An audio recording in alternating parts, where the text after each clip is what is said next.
तो अगर मैं तुम्हें दो वृत्त दूँ, उनकी त्रिज्या भी दूँ और मैं कहूँ कि इन दोनों वृत्तों की परिधि को आपस में जोड़ो और एक ऐसा परिधि बनाओ जो इन दोनों वृत्तों के त्रिज्या या इन दोनों वृत्तों के परिधि के योग के बराबर हो, तो कैसे बना पाएंगे? आइए जानते हैं।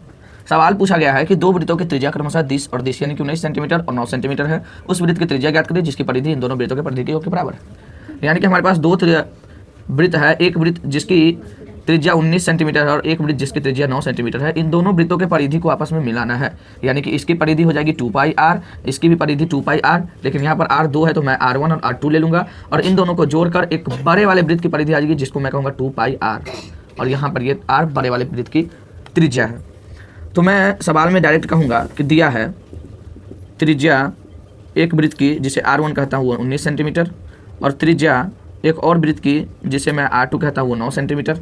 अब सवाल पूछा है कि उस वृत्त की त्रिज्या ज्ञात करें जिसकी परिधि इन दोनों वृत्तों के परिधि के योग के बराबर है।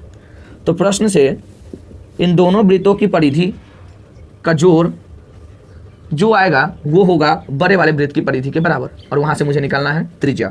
तो मैं कहूँगा दोनों वृत्तों की परिधि के योग के बराबर, यानी कि दोनों वृत्त की परिधि, तो पहला वृत्त की परिधि 2πr1, दूसरा वृत्त की परिधि 2πr2 और ये जाएगा 2π बड़ा r के बराबर। क्यों? क्योंकि भाई हमें बड़ा r की जो परिधि है वो इन दोनों परिधियों के योग के बराबर है। 2π यहाँ से मैं कॉमन ले लेता हूँ, r1 कितना है 19 + 9 और 2π यहाँ से भी कॉमन हो गया और r बड़ा कितना आ जाएगा मुझे नहीं पता, मैं इसको ऐसे ही लिखूंगा। अब 2π और 2π से मैं यहाँ पर कैंसिल देख रहा हूँ और 19 और 9 28, यानी कि बड़ी r की वैल्यू कितनी आ गई 28। यानी कि मैं कहूँगा कि इससे बनने वाली वृत्त की त्रिज्या, इससे बनने वाली वृत्त की त्रिज्या, सॉरी बड़ी वृत्त आप लिख लेना, इससे बनने वाली बड़ी वृत्त की त्रिज्या कितनी होगी? तो इससे बनने वाली बड़ी वृत्त की त्रिज्या 28 सेंटीमीटर होगी।